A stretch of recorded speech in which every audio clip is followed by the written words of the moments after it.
पर कि गहलोत जो है वो गांधी परिवार को उसका कारण है कि अगर देश भर के कांग्रेसी गांधी परिवार की पार्टी के प्रति वफादारी को देखते हुए, उनके परिवार की कुर्बानियों को देखते हुए उनके सदस्यों पर विश्वास करते हैं जी, तो इसमें बुराई क्या है? मेरे तो समझ से बाहर है कि भाई भाजपा इसमें क्या बुराई देखती है। बल्कि बुराई तो हमें उनके गैर परिवारवाद में भी दिखाई देती है कि मोदी जी अमित शाह जी को इतनी ताकत दिए हुए हैं कि अमित शाह जी किसी के रोके नहीं रुक रहे। सीबीआई और ईडी का तांडव चल रहा है देश के अंदर। तो ऐसे गैर परिवारवाद जिससे देश बर्बादी की तरफ बढ़ रहा हो, तो उससे तो हमारे देश में कांग्रेस का परिवारवाद अच्छा है कि जिन्होंने इस देश के लिए अपनी जान की आहुति दे दी। बहरहाल पार्टी के अंदर एक लोकतांत्रिक व्यवस्था है के तहत सोनिया गांधी था और जतिन प्रसाद उनके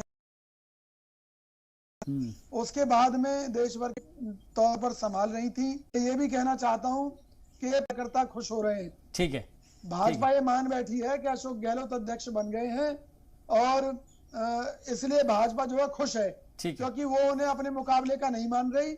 लेकिन हमें बताना चाहते हैं आने वाले समय में सारी पिक्चर क्लियर हो जाएगी। ठीक है सर। राहुल गांधी जी और अशोक गहलोत जी 1 और 1 11 साबित होंगे और भाजपा जो है मूड पकड़ कर रोएगी। ठीक है सर, ठीक है सर। विजय कौशिक जी, नतीजा जो है वो सिफर बता रहे हैं। यहाँ पर एक पॉलिटिकल एनालिस्ट, उनका ये मानना है कि काम जो देखने में लग रहा है एक्चुअल में ग्राउंड पर वो सब चीजें जो है उसका कोई खास असर होने वाला नहीं है। और खासतौर पर वो ये कह रहे हैं कि ये it's just a cosmetic change.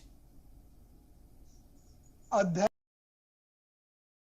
Congress party में हो रहा है, अब सड़कों पर क्यों हैं? तो मातम मनाओ। तो एक कहावत ये भी है कि डटा रहे जजमान अभी सामने आ जाएंगे। तो भाजपा के सामने सब कुछ आने वाला है। जो इन्होंने अच्छे दिनों के जुमले छोड़े थे, काला धन वापस लाने के जुमले छोड़े थे, 2 करोड़ रोजगार देने के जुमले छोड़े थे, अशोक गहलोत जी जैसा जमीनी व्यक्ति एक तरफ से जब लठ लेकर इनके पीछे दौड़ेगा और उधर से राहुल गांधी जी भारत जोड़ो यात्रा के साथ देश के करोड़ों लोगों के साथ आगे बढ़ेंगे, तो ये भाजपा बीच में फंस जाएगी। फिर इनको देश की जनता के हर सवाल का जवाब देना पड़ेगा।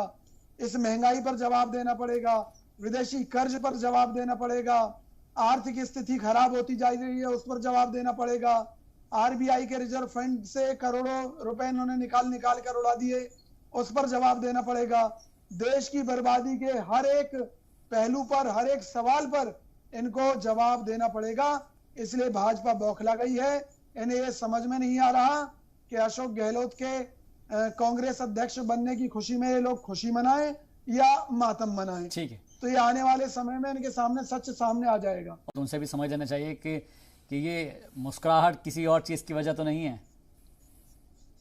देखिए, मैं ये सुनकर हंस रहा हूं जी कि भाजपा प्रवक्ता किस तरीके से मोदी सरकार के काले कारनामों को, नाकामयाबियों को ढकने का पूरा भरसक प्रयास कर रहे हैं। मैं ये स्वीकार करता हूं कि मोदी जी ने इस देश को चांद बना दिया है। चांद माने जहां पर गड्ढे ही गड्ढे हैं और आदमी जो है जुमलों के सहारे हवा में उड़ रहा है। क्योंकि इस भारत देश को अब मोदी सरकार ने रहने लायक नहीं छोड़ा। यहाँ प्रति व्यक्ति कर्जा इतना बढ़ चुका है आदमी के ऊपर कि अगर उसे चुकाने लगे तो लोग बिक जाएंगे, लेकिन कर्जा नहीं चुका पाएंगे। ये देश की उपलब्धि है कि देश के हर आदमी को कर्जदार बना दिया। 70 सालों में कर्जा हुआ देश के ऊपर 40 लाख करोड़ और अकेले मोदी सरकार ने इसे कहां पहुंचा दिया? 1.40 लाख करोड़। तो ये मोदी सरकार की उपलब्धि। अच्छा, जब 10 लाख का सूट पहनते हैं, जब तुलना नहीं करते श्रीलंका से या बांग्लादेश से, लेकिन जब इस देश में महंगाई बढ़ती है, जब तुलना करते हैं बांग्लादेश से और श्रीलंका से। बड़ी शर्मनाक बात है।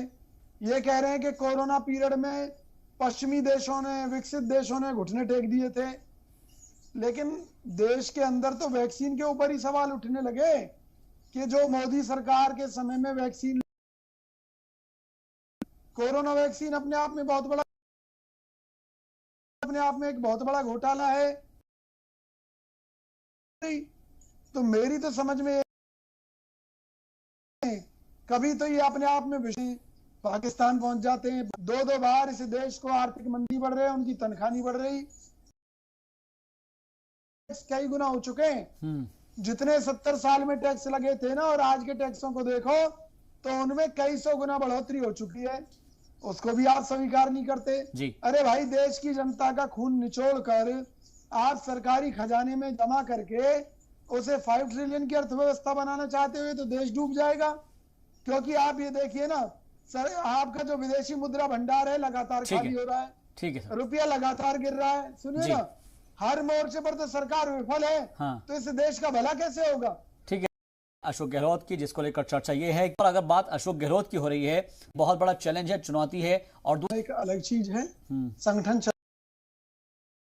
हमारी खुशकिस्मती है कि अशोक गहलोत जी दोनों ही विधाओं में पारंगत हैं, दोनों ही कामों को करने में सक्षम हैं। तो निश्चित तौर पर पार्टी के अध्यक्ष बनते ही वो देश भर के कार्यकर्ताओं से संवाद करेंगे। एक तरफ से भारत जोड़ो यात्रा चल रही है, दूसरी तरफ से भाजपा को बेनकाब करने का काम शुरू होगा। तो भाजपा को, जैसे अभी भाजपा प्रवक्ता कह रहे थे कि मैंने जो मुद्दे उठाए हैं वो सही नहीं है, मैं चैलेंज करता हूं, अगर भाजपा का कोई भी प्रवक्ता देश में, खुद भारतीय जनता पार्टी भी मेरे उठाए हुए मुद्दों को गलत साबित कर दे तो मैं राजनीति छोड़ दूंगा। हम जो भी कहते हैं, हमारी पार्टी के अंदर एक व्यवस्था है, हमारे यहाँ पूरी रिसर्च टीमें होती हैं। आदरणीय जयराम रमेश जी को जब से मीडिया प्रभारी की जिम्मेवारी मिली है, तब से कांग्रेस के प्रत्येक प्रवक्ता को पूरा डाटा उन्हें दिया जाता है, उन्हें पूरे सबूतों के साथ जनता के बीच में भेजा जाता है।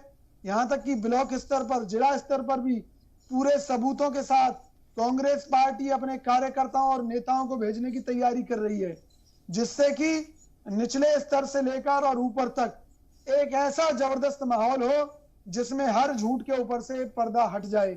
और जब वो पर्दा हट जाएगा भाजपा का, तो निश्चित तौर पर पूरे देश में कांग्रेस की जय जयकार होगी।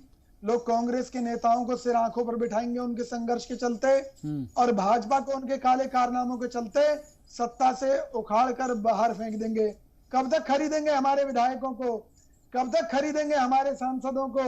अरे देश का खजाना आप लोगों ने खाली कर दिया, उसे खाली करने में जुटे हैं, तो कहीं ना कहीं तो आपको भी कंट्रोल करना पड़ेगा। इस खजाने को कब तक लुटाएंगे? इस देश की जनता के पैसे को कब तक विधायकों को खरीदने में और दूसरे कामों में खर्च करेंगे? देश और दुनिया की जो सबसे गरीब पार्टी थी भाजपा, आज बेशक सबसे अमीर पार्टी बन बैठी है, लेकिन एक एक रुपए का हिसाब देना पड़ेगा। और उन परिस्थितियों में कांग्रेस सत्ता में आकर इस देश के लोगों को महंगाई से भी राहत देगी, बेरोजगारी से भी राहत देगी, और जो ये पैसा गबन कर बैठे हैं ये लोग, भाजपा के लोग, इनसे जनता की पाई पाई का हिसाब लेकर इन्हें जेलों में भेजा जाएगा। ओके।